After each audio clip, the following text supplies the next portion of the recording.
Listen, I I was would, gonna tell you yeah. about one. I was gonna tell you about one on what you know about my £10,000 life or something. So like a show Nah. on 10,000 pounds. TLC. I forget Okay, if it's okay. Yeah, 10,000 or yeah. 600. 1,000, whatever. Right?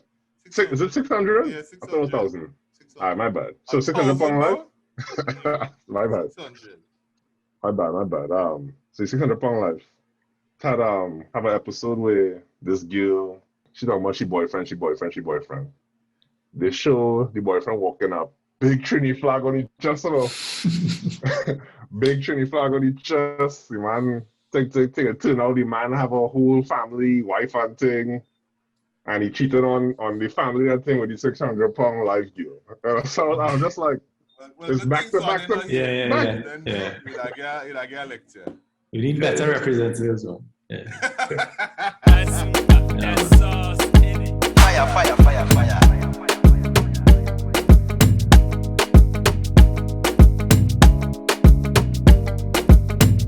All right, so this gonna be the last one, by Robert, but sorry. Yeah, yeah, no problem.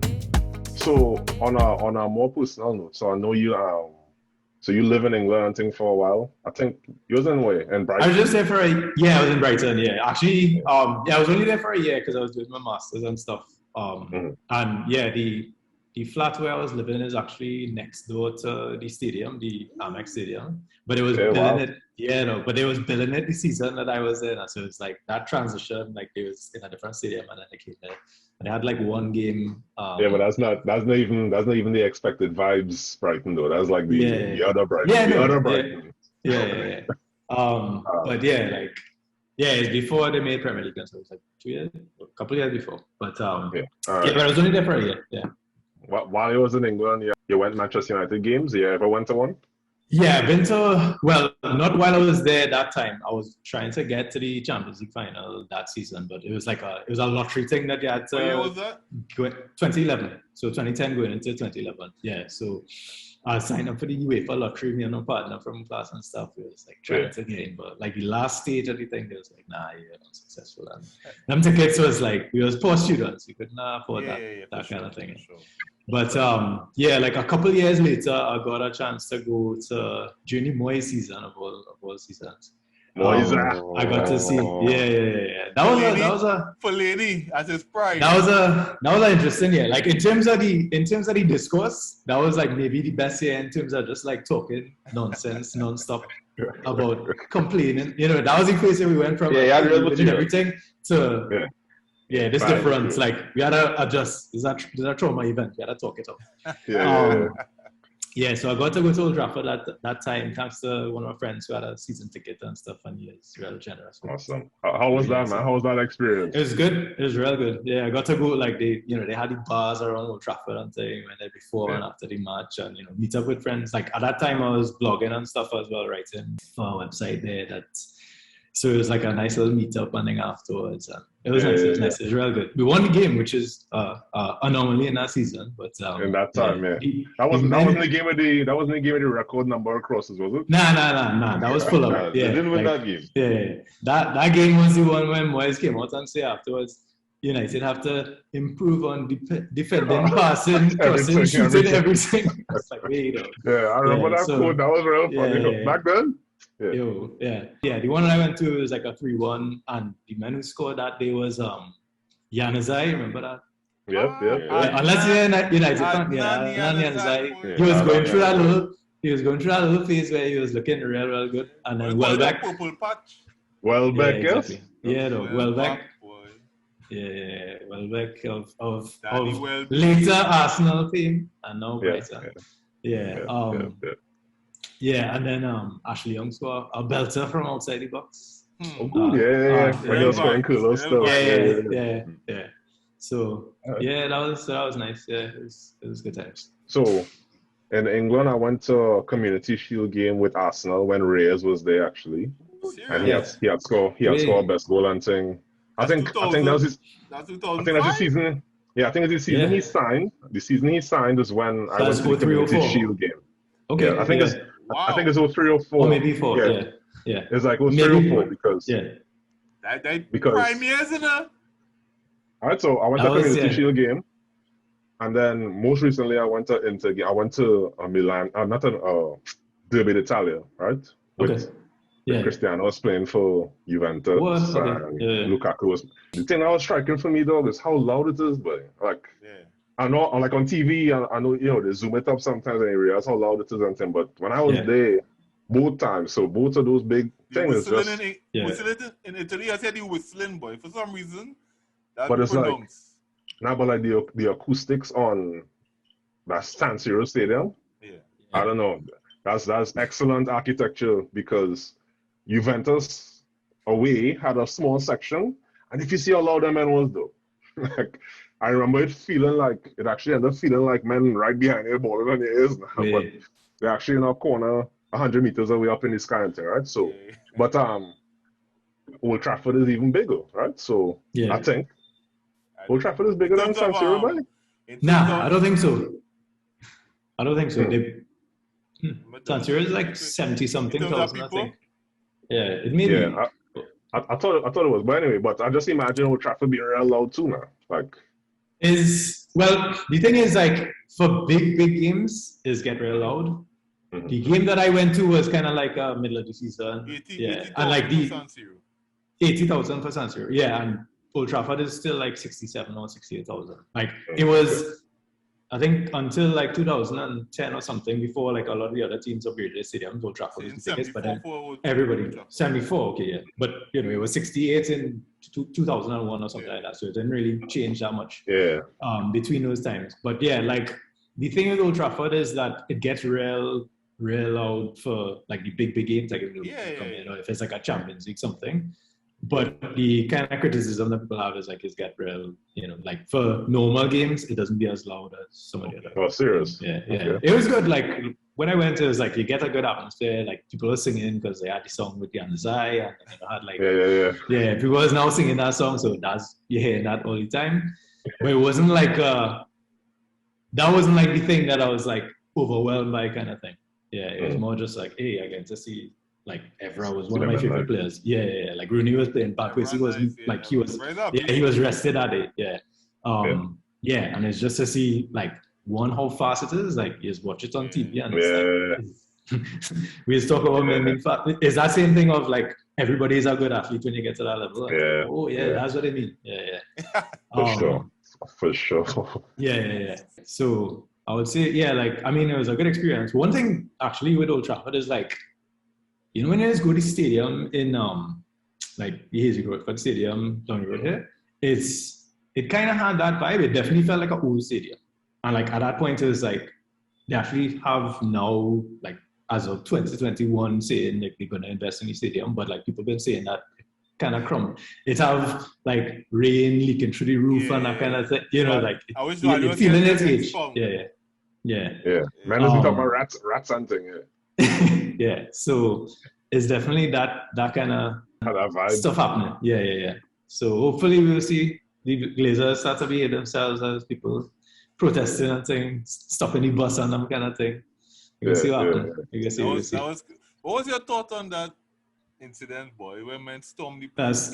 Super League and that kind of stuff. Yeah, well, I mean, that's like the power, like how it felt like when that Super League was announced. No, but like when because all that was motivated by the Super League, right? You saw protests like the Chelsea fans, I think, stopped the bus, and United fans went all up in Liverpool, and and the fans invaded the pitch and everything. That's like the power. Like football is supposed to be about people, and people, show their voice. Like that was one of the few times where even Twitter was united in something, like not everybody at each other's throats or something. It's like it was all like, this is nonsense. That is unbelievable. We need to get being united is unbelievable. Yeah, that is unbelievable. But relatively speaking, That was crazy. I mean, man. I mean, say you hear me many times. I think I say it in the podcast a couple of times. Dog, I'm here for them. That kind of violence, I'm here for it. Anything that's disrupting, the man, the established hierarchy of we are the money men. I'm all for it. Especially player power. So especially in regards to players disrupting, dog, I'm all for it. So what I loved about the Super League thing that happened was so many players came out and were vocal. Yeah, that was a big part of it. Yeah. So like when Bamford come out and say something, and this man come out and like, yeah, I was just like, yeah, this is what I want to see. Yeah. I did get a little sour with. All right, after a while now, you kind of settle back into, well, wait a minute. Yeah. Why the reaction wasn't like this for racism and thing, but yeah, so, right, so it's just yeah. Gary Neville. so yeah, I ain't going there. But so you touched on something there, Robert, about blogging and thing though. So you're still blogging? I know you used to write on Stratford End, right? Yeah, Stratford End. Yeah.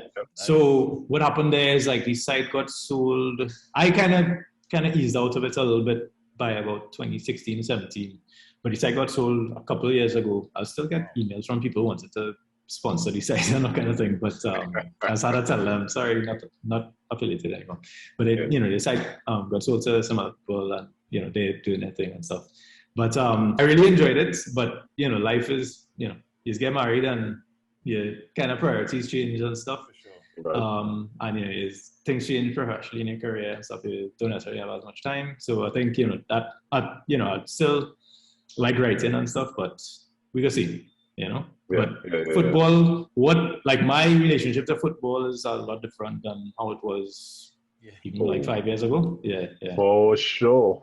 Yeah. So I think that's part of it. And it's also, the other thing is that they just have so many people writing now. It's not, it's like when we were doing it 10 years ago, however much, you're feeling like, especially as Trinis, it's like not that many people doing it. And you have that kind of feel like, all right, I need to push this forward a little bit. And now, like people all over, you're seeing people on Twitter posting their things, and it's like, these kids, man, it's everything, I was playing in a tennis tournament. Well, yesterday I made it to the second round. I won my first match, and then I made it to the second round. Okay. Yeah. On the 14, number one, cut my skin yesterday, and I was like, these kids, man, these kids, and it's all over, right? Yeah. All of a sudden, people call you OG and Unc. Boy. It's painful. Yeah, where I come from, Yeah. I wish Zwade was there, because the first time I saw Zwade's name was in some thread on, I think it was on Facebook, him arguing with Colin about something. Hey boy. And I couldn't. That Facebook page. I wish he was here. Which one is that? Lacario? I don't know. It's either Lacario or Football Rehab. I remember being in that thread. Yeah. And I see this name, Zwade. Yeah. I was like, why this man angry, boy? Oh, so you had to start teaching in CIT, boy. Exactly. Saying Zwade. You know what? Back in the day, so you know it's OC, OSI, yeah. So I know it goes, Yeah. We had plenty of teachers who say you used to, they was making us on there. No, of course, my name, not calling it, but dog, listen, Zwade is nice. Yeah. Dog, all right? They have a hard time with it to understand. But that's the first time. And then when I came down, I didn't even put two and two together. And then when I don't even know how I realized it, because I didn't even think because we were in an internship in Tetrotrin together, come a real partner. I don't think you ever talk about Andre, and I don't know how we piece it together. But at some point, I realized it now. You know that same man? It's crazy how small the world is for real. Yeah, man. Look, that was real good times. So I was telling to say about for a period of time I was a real stan of Martinez now, how he was writing. Because at that time, like you just say, so we all kind of, if you think about it, we are the first generation that was like born with internet now, right? Yeah. So we was coming of age. No, think about it. Born with. Think about it. Born with. Well, not born with. Yeah. But, no. Grew up with the last generation that weren't born with. We were like 9 years old. Internet started booming, right? Like, whatever. Yeah. So we coming of age. We coming of age. Late teenagers and thing, whatever. Yeah. And blogs take off now. So Blogspot, everybody have Blogspot and then Tumblr take off and right. So and then you're writing in a space where you're a trainee. the space was saturated with. To be honest, it was actually impressive. I was talking about it the other day, right? Brian Phillips, right? And what's the other fellow name? Well, I forget names. Yeah. But saturated with like these real high level writers, and you get into it, and it's real lacquery and thing, and real like back in the day, and I'll show you that in the lacquery page in particular. Men used to be going off. Essays, you know. Essays. Men used to be going off. I But see then, a couple of Andre's old school, right? Where the man talk about solipsism, equating with Barca, like horse. Why do I have to use a dictionary to read this thing, dog? hey, that's all right. You're inspired now by, like I say, the writers of the time and how it was being done and things like that. It was actually pretty cool because at that point in time, Goal.com, to be honest, I see Goal.com as like Goal.com kind of ruined the landscape out of nowhere because it kind of blew up now. So yeah. So blogs and things came first. Right. So at that point in time, it used to just be serious news. ESPN have serious news and serious news. And then blogs blew up. So people started doing their own personal blogs, and now there's opinion pieces and people doing like parodies and things like that, right? Whatever. All right. But then Goal.com comes out. Goal.com, and to be honest, it was getting very serious. The writing style of that time was getting serious, not in terms of analytics per se, but almost like in the tone. Yeah. The prose that were being used was I very. used to take Goal as gospel. And... well, him out. So then here comes Goal, and what Goal figured out early, and they did well. If you're thinking in terms of capitalism. 2008 Goal. They did well in terms of capitalism. What they did was they figured out, all right, we could do news and blog style banter. Yeah. So they came out now where half of them seem like if it's legitimate news site. Boy, but then you read it and that man was trolling before trolling was a thing. So the article trolling men. So I remember I always used to mock one. There's one I write a blog on because I was vexed, right? Where the man say, "My gun is finished" was the headline. And he going off on this thing and talking all these shit talk. But it was really, when you look at it, it was really a blog. It was really a blog post, but on Goal. Yeah. Right? Yeah. And that set them off because, right, people were into blogs at that time. Here I am getting serious news and blogs at the same time. Serious news and blogs at the same time. Thing. Anyway. Yeah. So when Goal used to say somebody going to transfer, he used to be like, yeah, the man going in, and Goal guessing, Goal.com is guessing, The whole time they are no source. Yeah, no it's source. It's just me and you talking. Yeah, but I feel Conte. Yeah. I feel Conte going. I'm right. The little thing. I remember the odds, and it's like, who goes on Goal.com anymore? Nobody that's serious. The guides change. Yeah. Only unserious people like scam, so to say, right? So Martinez, when you start supporting like most of us with Dwight Yorke? Yeah, it was mostly Yorke because like the thing is I watched United a little bit before, but to my memory, before 98, I don't remember Premier League matches being on that much on like cable in Trinidad at that time. So I saw like a couple Champions League matches. And they had like Serie A and stuff, so I could have ended up supporting an Italian team. But what happened? One, Yorke, and two, until 1998, I was more into basketball because I was like Jordan era. I was watching the Bulls. I used to play basketball, and then what happened in '98 is one, Yorke signed for United.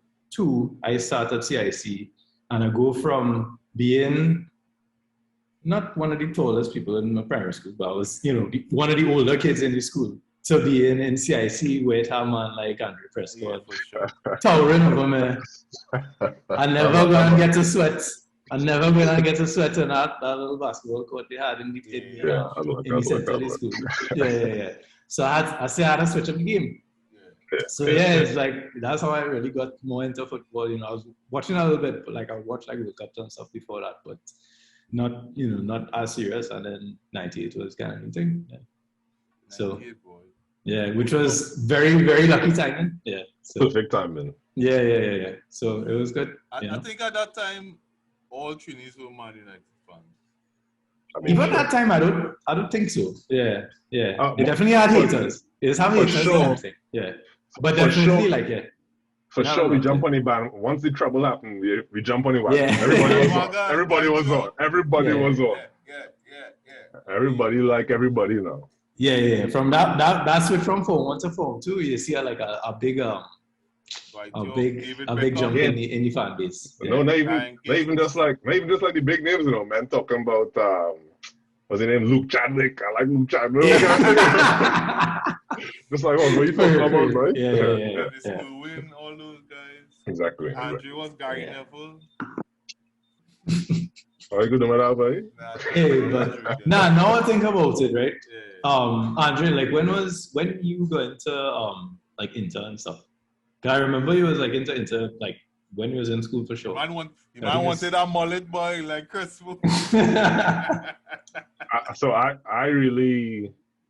So I got into Inter when Crespo went to Inter, which was 2000. Yeah, One like or 2001. something, Yeah.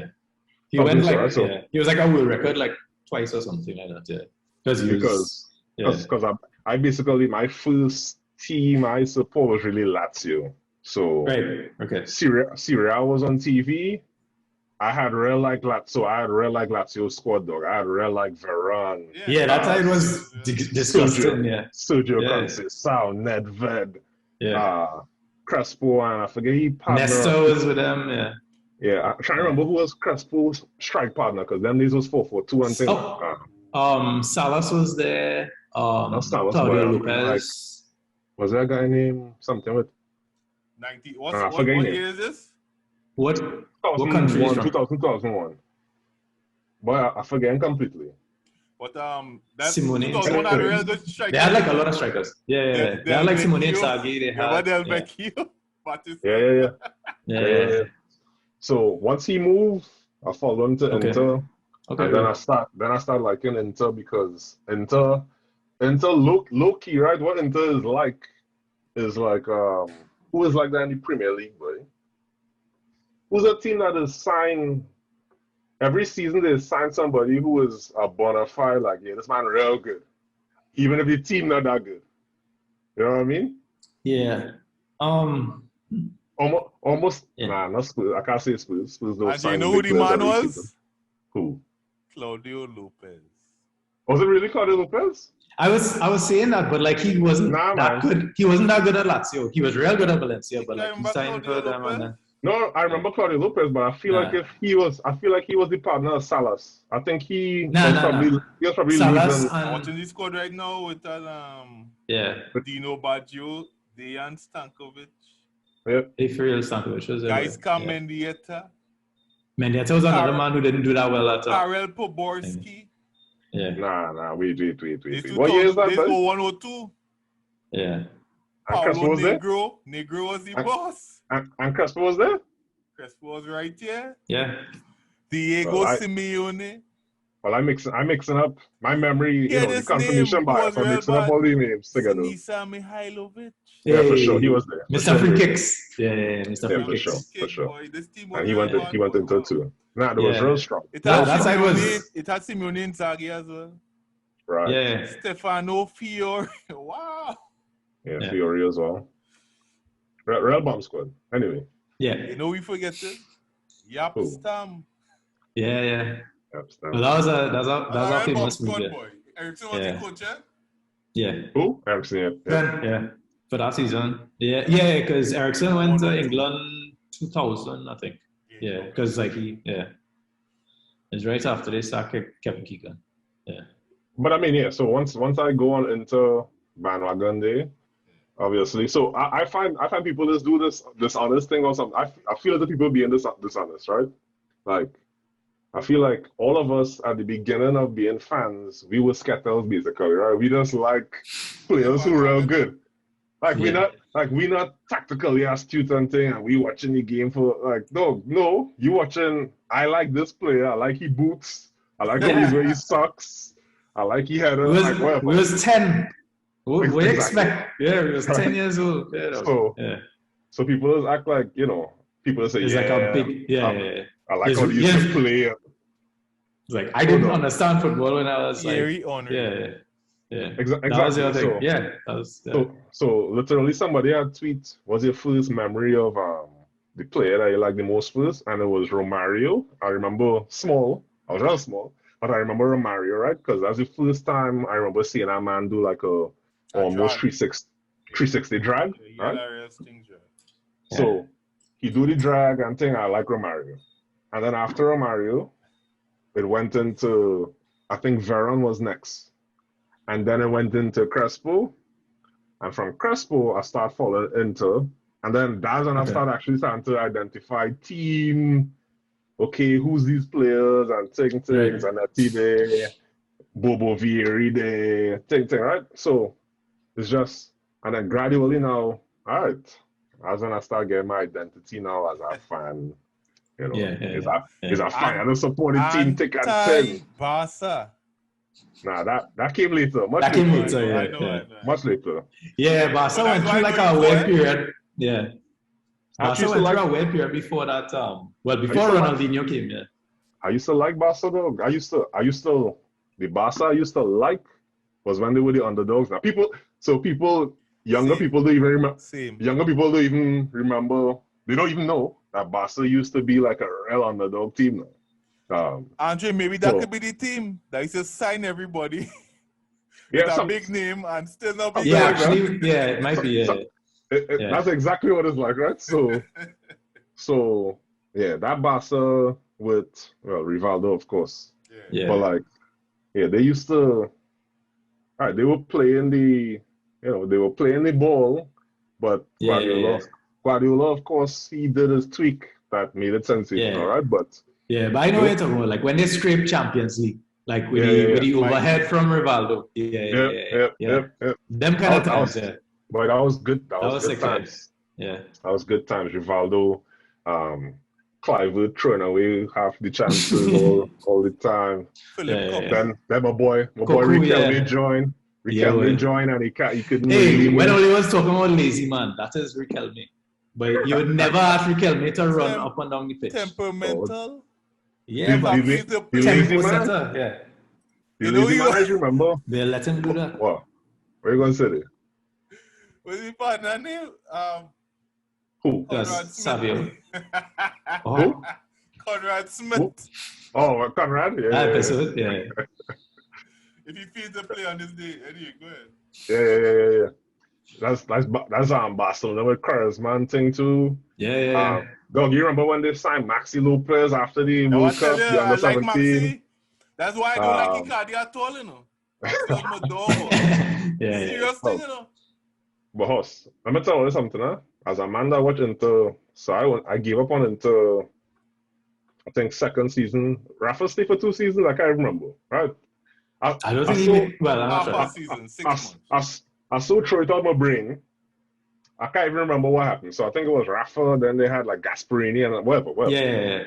But you see Icardi though. So you want to talk about such a waste of talent, I think he lost his years already. I think he missed the years. So he was our man. So I think it was you. So you used to talk about Melito impressing you so much. Oh, was it you? Boy. It's how I used to say Melito had one move. But was that the fake shot? On the outside of your foot and chop you. And finish with the neck. I like horse. You know he's going to do his You know he's coming.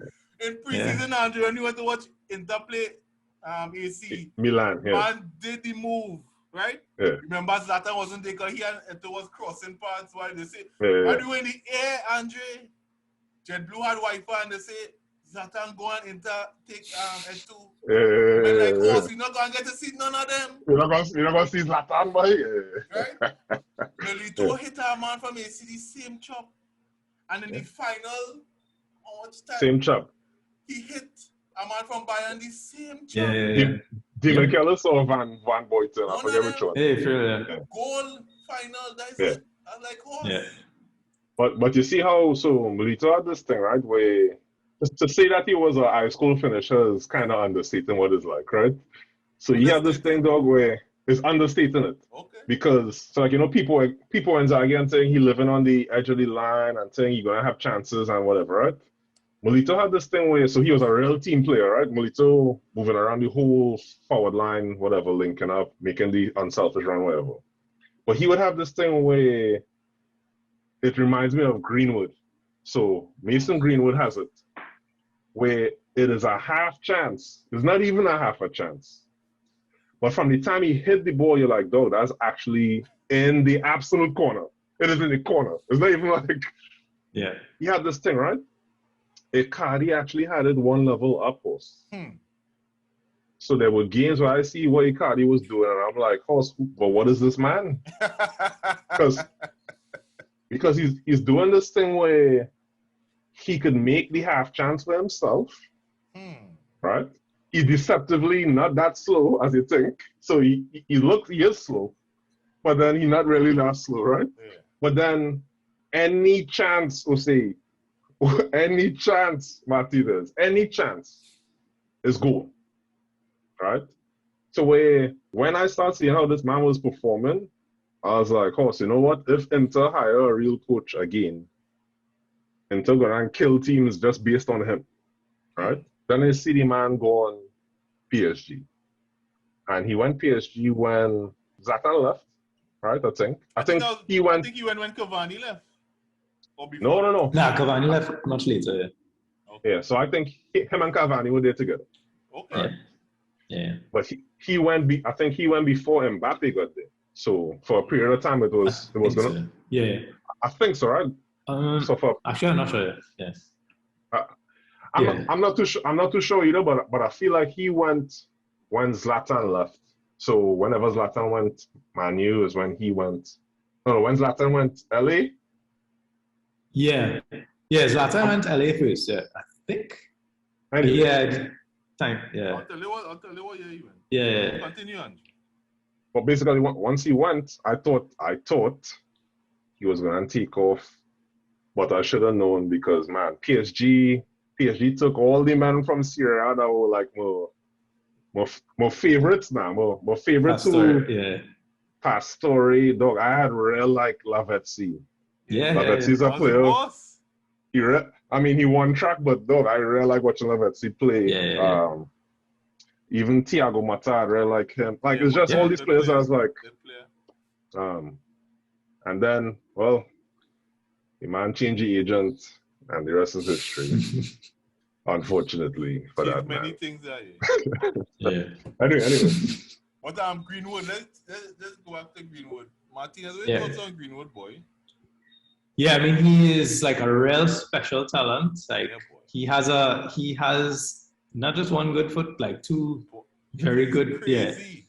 Yeah. So he's a homegrown player. He's still really young. He has a very high ceiling. So there's a lot to like raise about him. But the one thing is, and this is a thing that not a necessarily original thought from me, but it is a thing from the the analytical community, that because he is so good at hitting shots from anywhere, he is taking shots that are not necessarily high quality chances, which in itself, exactly. Which in itself, given talent that he has, is not a bad thing because, more than what you would expect, he's scoring. But in terms of you're a young player, you want to sort of develop certain things about your game. It's not, you want to see him kind of become as good as he could be. Right. In terms of making the runs into the box, getting on the end of chances. Solskjaer was a striker, so he knows this well enough that, you need to score the scrappy goals as well as the fantastic finishes. Because he has that, goal of the month highlights. You have that already. You had that since he was, 16 or whatever.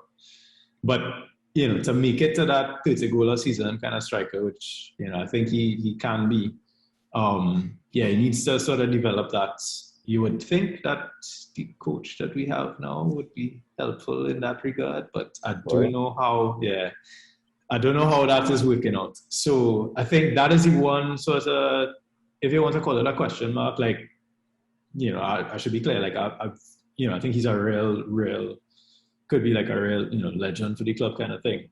But that's the one thing that I want to kind of see improve about his sort of performances and stuff. And it's not something that will necessarily come up in the numbers now or anything, but it's just like something to look out for kind of thing for the next couple of years. Yeah. So that's a good segue there. So we talked about, the episode where we talked about Sir Alex and all this stuff, right? Hey, real. Yeah. I wish it was heavily. Yeah. So I mean, I guess. Nah. Yeah, so I guess with the Ole, and like to me it's surprising, but at the same time, based on my hypothesis, it kind of fits. So I really don't see, like I said before, I don't see that Sir Alex Ferguson was like a master tactician type of person, because I mean I think as you're watching football over the years, it kind of becomes clear which coaches were nerds, because the influence they have on their players who become coaches or whatever, those coaches tend to be nerds too now, right? Yeah. Explain. Right. Give me one example. Yeah. So there's Cruyff, right? Yeah. and then there's I forget who Simeone coach was that influenced him, right? But there's a whole bunch of players who were on that team with whatever Simeone was, and he talked about it before and stuff like that. Or Saki, actually, like Arrigo Saki, like every player, everyone who played under him became like a kind of tactical and pressing and all that kind of stuff as well. When I listen to Ancelotti's Milan. Milan. Yeah. But Rijkaard and a lot of players grew up on him, Vialli, I think, as well. Yeah. So I think about all the Manchester United players that have played under Sir Alex Ferguson, and you just listen to their sound bites, and none of it is nerd stuff. Not like none of it is nerdy. Yeah, no, that's a good opinion. Yeah. Right. So the ones in media, so right from School Z to Rio to blah, right? Yeah. The closest to being nerdy is Gary Neville. Yeah. And even his stuff, he doesn't. Yeah, he's the closest to being a nerdy one. Yeah. Nah, he's definitely more on the nerdy end than any. Yeah, for sure. I mean, famously, he, like when he came in, he was kind of like, oh wow, this guy is different. Yeah, for sure.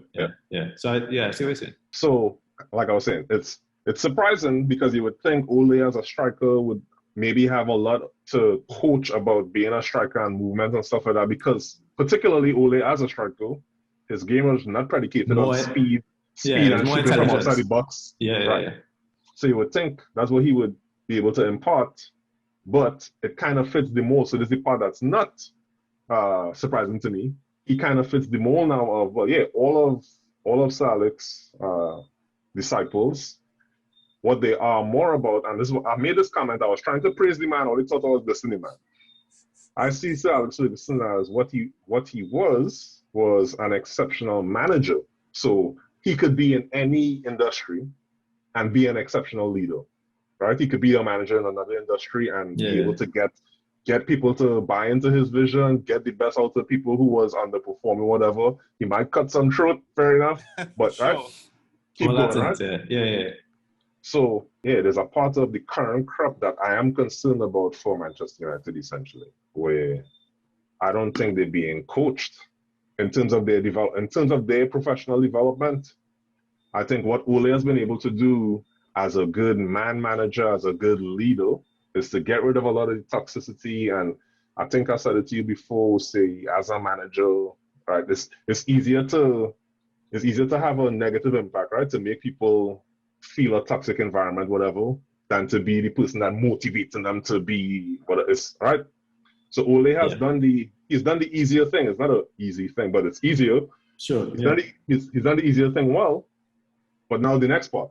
So can you get Rashford to go up a level? Can you get Greenwood to go up a level? Can you get and I worry about that for them.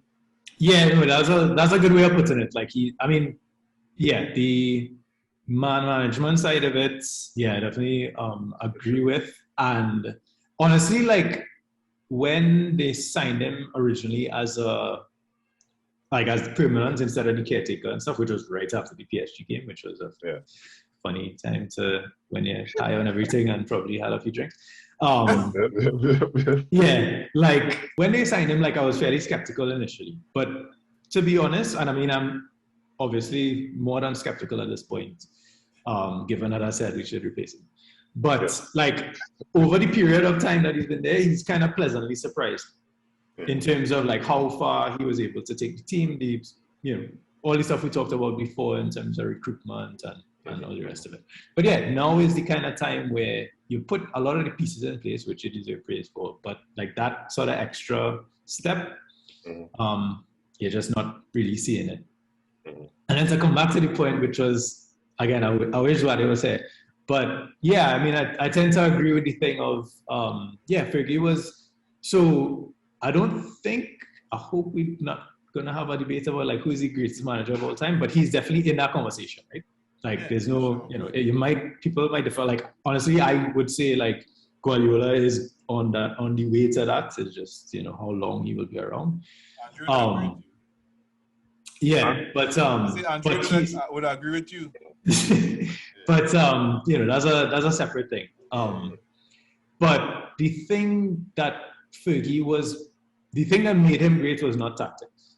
The thing that made him great was man management and getting people buying into it, and all the things you were talking about. That like there's nobody else who was that good. Like, and yeah, what you said is actually a good way of looking at it. Like, he wrote a book about management and leadership and that kind of stuff. Correct. And people who are experts in that kind of field actually said it was a good book. It was not like hey, he writes this to make some money and that kind of thing. It actually had some valuable insights there. So that's clearly the thing that he's really good at.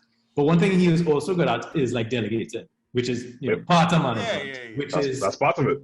Yeah, which is like the time when the team was the most tactically sophisticated was that that second grade team of the one with interchanging and real fluid and that kind of stuff. And because I think that's when he brought in Carlos, right? Which is where you see the big thing, right? Where you see the former English manager. Forget his name. McLaren. Steve McLaren. Yeah, that was much earlier on though. That was like the 99 team was like McLaren was just started. If first team coaches were really. Yeah. And then the thing is that he was delegating a lot of the coaching and the drilling structure and that kind of stuff to people like that who were really more into that sort of tactical side of things. So you see the effects. He was choosing people who were effective at it. Like when Queiroz went to manage Real Madrid as the number one, he didn't do well, and he was okay in other roles and stuff. But his main success in his career was that time at Man United. First team coach, coach. Yeah. And then what I would say about Fergie in the years after Queiroz left, because I think Queiroz left in either 2008 or 2009. So Fergie had assistants and stuff after that, but he was kind of more involved in the tactical side of things for that last little period of his career. And that's also the period of time I would say where he was like the best at managing the team, because the squad, like after Ronaldo left, it was like a joke of, what players we signed after Ronaldo left is like Valencia, Owen, and I said Obertan, and kind of when there's like going on here, right? Bebe's still doing things, huh? But correct. Yeah, but that's a nice story. I saw like a thing about set up a goal for somebody, for Falcao, I think. And two X-Man, yeah. But like the squad was not one of the stronger Man United squads. As I said, it's like weaker than the current squad that we have now. But he was able to win the league twice against like City that was coming up, and like teams that had money and was recruited better and that kind of stuff. So like he clearly learned something from that, and improved tactically as he went along. Because the stereotype of him after the treble was this is a 4-4-2 mission, all the European teams kind of skin him alive kind of thing. Which was a little bit unfair, but it definitely, he definitely sort of had to learn as he went along. But, he did learn. So that's what I would say. It's like he got better tactically as time went on, but there was no sense in which that was his primary strength kind of thing. Yeah. But coming back to the Ole thing, it's just that Ole is also like a delegator. Like most of the coaching is not done by him, but is delegated to like Carrick and Kieran McKenna. And it's clear they're both fairly young coaches and stuff. And well, there's obviously there are certain deficiencies that have been present ever since that regime took place. So. But I mean, I think even that comment, right? So if I remember correctly, so obviously I'm not a Manchester United fan, so I'm not watching every game. Yeah, sure. But I feel like when Ole first started, he didn't have Carrick yet as one of his right-hand men, and was it Giggs there? Giggs was off with like Wales and stuff. I think fairly soon. Yeah, because he wasn't there for Mourinho for sure. Giggs like had a little spell. After Moyes, and then he was working with Van Gaal for a little while, and then I think he went off to do his own stuff. Yeah. But I feel like I did see when he did hire Carrick into the team. I think there was an improvement. There was an initial improvement in how Manchester United. I mean, I think it coincided with the same time. Again. On the years, right? Yeah. But it may have coincided with the same time that they did their first wave of like chopping and bringing in better players now. Yeah. But there was a period of time for sure where I was, this is white privilege, right? This was like hashtag white privilege. What is Ole doing in this job still? Like what's going on, right? Yeah. So there's a period of time I was like, this is garbage football, ting. And at that point, I hate to say it, I have to admit this in 4K. At that point, I was a Mourinho apologist, right? Because I was like, dog, how could you people possibly think this is going better, right? But then I started seeing it, and I remember one time sending a WhatsApp saying, dog, I feel they're going to come good, like eventually, right? Yeah. But it's like when I started seeing, there was a period, I think it's the same period of time was you're talking about. So remember when Pogba was scoring goals and ting. There was also a period when Lingard was being called Messi Lingard. Yeah, right? yeah. Remember that? Yeah, that was under Mourinho. Yeah, that was also under Mourinho.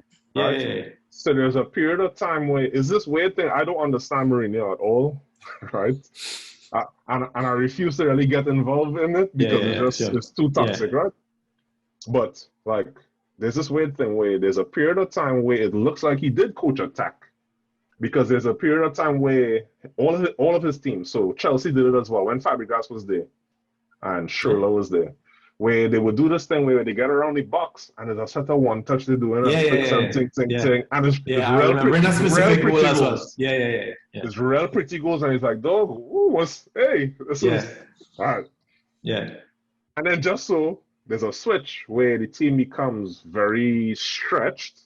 So the distance between the midfielder passing to the forward person becomes 40 yards for some reason, right?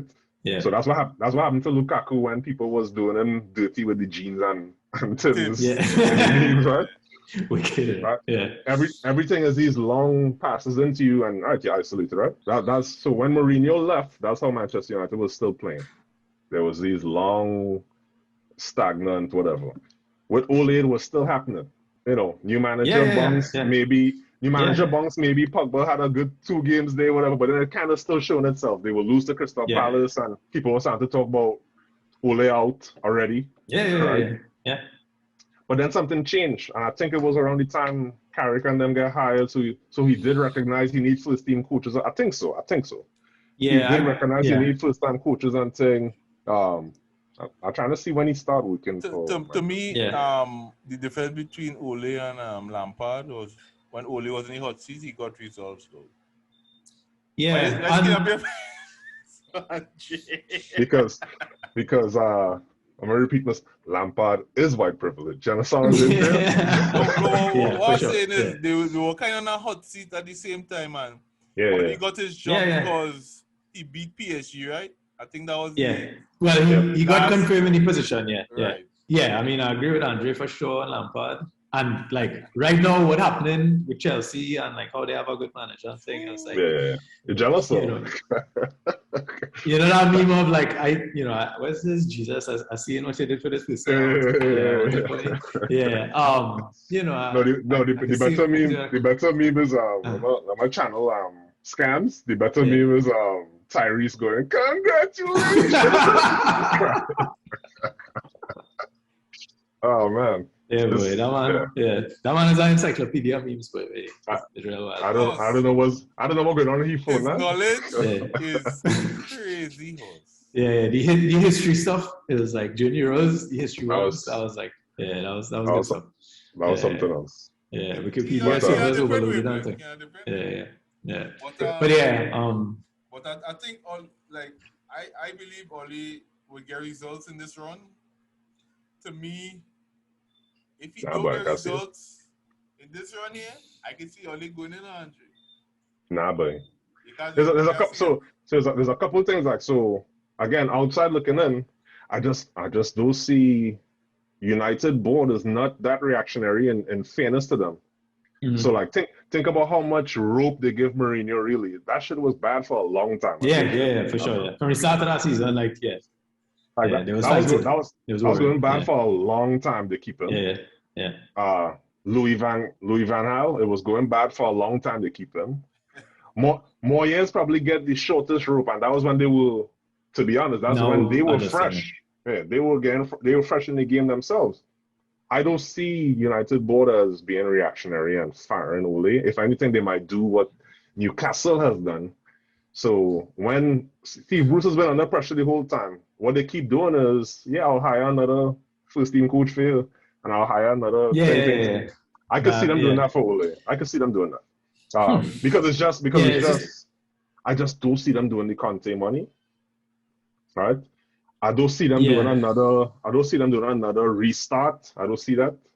So I feel as if for them it's just like, all right, we've now invested in some of the best talent. That's without question. Sure. Look at that lineup. But they need to get a midfielder. They need to get a midfielder of some kind, whatever the decision is. But all right, it means that it's right there in their mind. Yeah. So I can't see them going revolutionary. So I see him staying, even if this run goes as bad as we think it will go, which is, dog, I see Man U not getting no wins in this stretch. So it's draws and losses. Bring this back up one time, Andre. Bring it up. You guys, you was gonna say something? No. I said if the guy win, I'm bringing this up one time. Yeah. Clip this one. Yeah, but what I would say to that is, if you had to ask me to bet on what would happen, I would be more like what Andre said. I don't think it will be decisive. They're not really that decisive in things. It's like when things come to a head, they will brief the media and thing, and then they will do the little underhand stuff, and then they will bust him on truths. But they're not gonna, kind of take in front before things get real bad. In terms of the thing of the results, like when his back against the wall, that has been true, because like the last couple seasons we started badly and then kind of turned it around and had a good run, and then you had like the project restart when it was looking really good and stuff. But not to be too negative on him, I think a lot of that will come from the fact that one, we have had a lot of good players for about 2 seasons now, and two, not to repeat myself, but there's a lot of variance in football. If you add, you add a close game and good players who are quite individualistic, you will get some good results sometimes, and you'll get some bad results sometimes. So like I could see, I wouldn't go with you like saying we'll get like no wins in this run, just because that is the thing, right? You just will have a thing where Bruno will just go mad and make 2 assists something and score a goal and whatever, and So anyway, we ain't even get to FPL, boy. That would be next year. We can't touch that. That's a whole. That's another. Yeah, we've grown up, so we have things to do. But I think it may not be a thing of more than 6 points or 10 points in the league over this stretch. I think it's like 6 games, and I would say like 10 points would be fantastic. I don't think we will get that far, but that would be a nice return, but I don't think we will make that much. Yeah. But like I think it would be just somewhere kind of in the middle, which based on the fact that the board is not that decisive, it would be enough for him to keep his job over this time. Yeah. So that's what I would kind of bet on that, just because there is a thing of you have real good players and you have real good players who are not like against it. It's not like it's not a Mourinho situation. It's not like they're not playing for him. It's just that they like the structure is not there and stuff.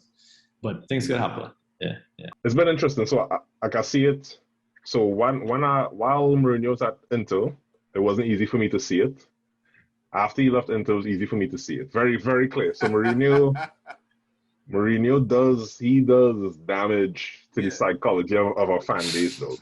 So every team he touches. Yes, I'm intimately familiar with it. Yeah. You're familiar with what he did? What happened in Real Madrid? What? With what? The players and thing? With Mourinho, horse. It was civil war, though. Yeah. But listen to me. But listen to me. Yeah. He has this thing where the psychology of our fan base changes after Mourinho. Like I swear to you. For me, I do not remember, and it could be because I wasn't on Twitter or something, I don't know. But I do not remember Manchester United fans being this kind of way where they could kind of turn on their players to such an extent. You know what I'm saying? Like I remember Arsenal fans being some nasty people the whole time, right? But Manchester United fans, I don't remember them being able to, like, the way men was able to turn on like Lukaku and thing. Like I had never seen that from Manchester United fan base before, per se. But again, it could be because of whatever, right? Yeah. And I feel like every team he's been at, after he left, dog, that remains in your fan base forever. So there's this. Man, get on the bad. I can't see that. I can't see why. All right, let me see. I think I found it. Then what all little lose? Yeah, I see that. Yeah, that's our thing, boy. Yeah. Man want to lose a little. Right, so thing like that. Thing like that is what I'm saying. Look, I don't remember this from Manchester United fan base and thing, right? So yeah. I say it all this to say what has been interesting is Manchester United fans are going easy on Sancho, in my opinion. So in my opinion, it's kind of throwback to how they used to be. They're watching it and saying, well, no, he's suffering from the consequences of how the team dynamic is and thing. I feel as if in a way he benefiting from the chaos that's going on. Yeah. The big target is number 7 now. So everybody is kind of fair. Everybody kind of zooming in on number 7 causing the stagnation and he taking up the spaces and thing. But I'll be honest with you, like, so well, you say it yourself, dog. I ain't watching no damn Bundesliga. I can't watch how much football I gonna watch, right? So I ain't watched Sancho all these seasons where he progressed and he posting the best, third best numbers in Europe. And I never watch. Yeah. Right. The Sancho that I've seen, I'm like, let me use the Gen Z. It's given Callum Hudson. It's given Callum Hudson-Odoi though. It's given Cho, right? Yeah. Israel, I'm seeing where though something is missing. What is going on, right? And he's the one. So him playing, and I think Ole has some pressure to play him because of the price. I know Manchester United is not as wicked as Chelsea with that, but so I think he has some pressure to play him. And him in particular is who gives me I feel Manchester United struggle the most because he is also trying to learn on the job. So I'm saying to you, basically, if you put Rashford in, so if Rashford plays this stretch, right, fair enough, number 7 is there and the blah, blah, okay. Rashford, Bruno, and Greenwood will score goals. They will figure it out. They will do exactly what you're saying. They will be top players, get a moment, score goals, whatever. All right, you put Sancho in there. He's a top player that is figuring out what the hell do I do in this place? He's not going to get out. I don't see him getting output in this period. I don't see him actually delivering goals and assists in this period. I don't see it. So that you add a top player that is figuring out himself in the chaos of another marquee player who will score goals, but he's affecting tactically how they flow. Yeah. It's affecting the real main man on that team, of course, is Bruno. It's now starting to affect the spaces he is going in. All right, how you scoring goals?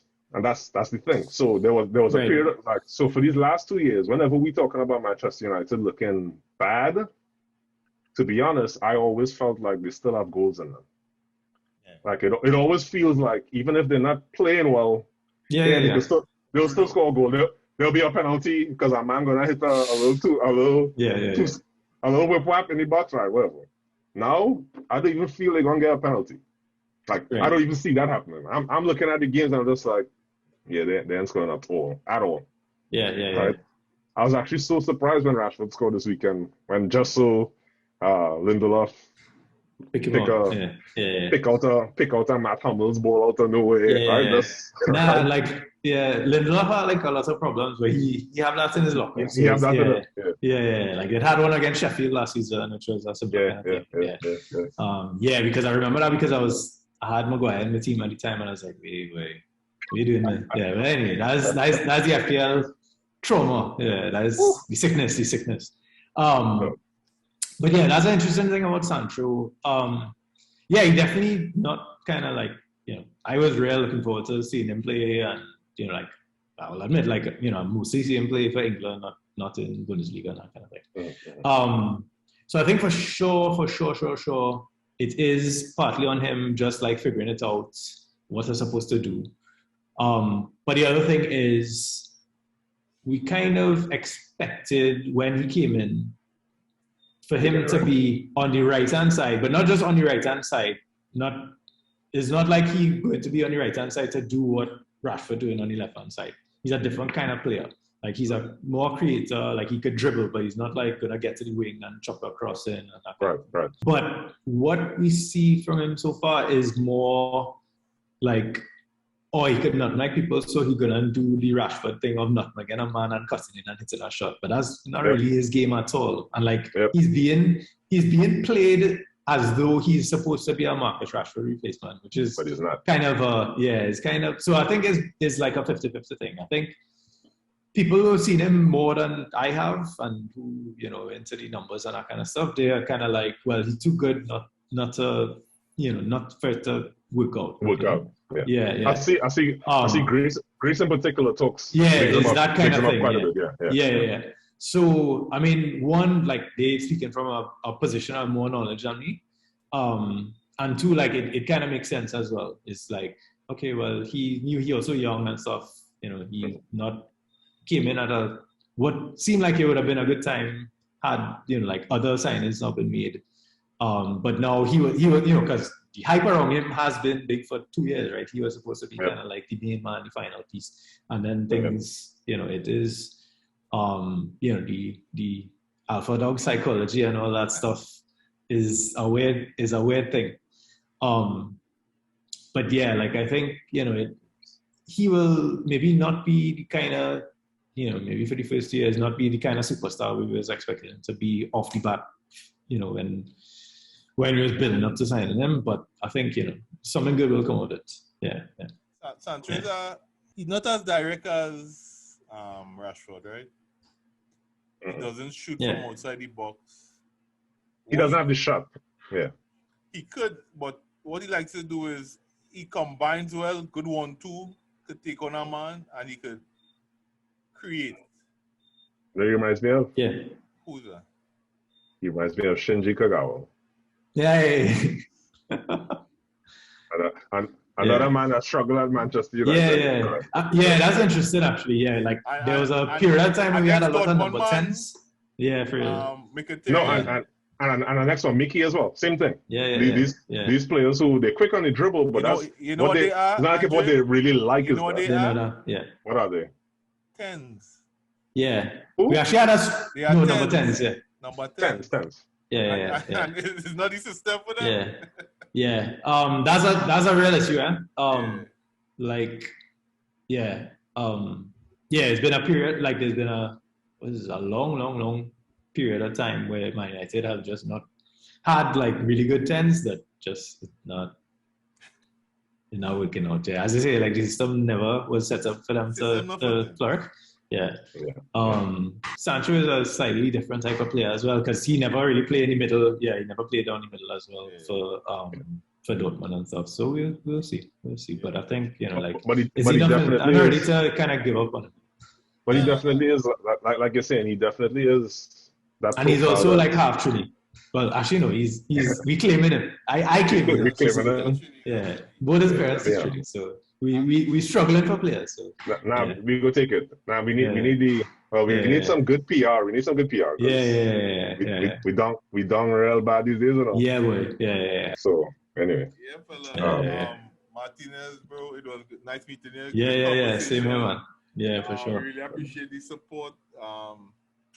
We'll see what Oli could.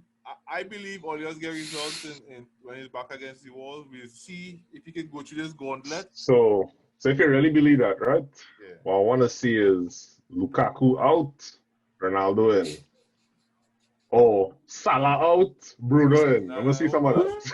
You can't sell Salah. Nah. You don't sell Salah. That's all. Lukaku and Ronaldo blanking, so it don't matter. Yeah. I don't know about that. Best I buy Antonio, but he blanked too. Anyway, yeah. There's a rough weekend, yeah. I wildcard, I'm thinking. Like, all these Sassman was like, yeah, there's a good week to wildcard. Fixtures changing around, I think.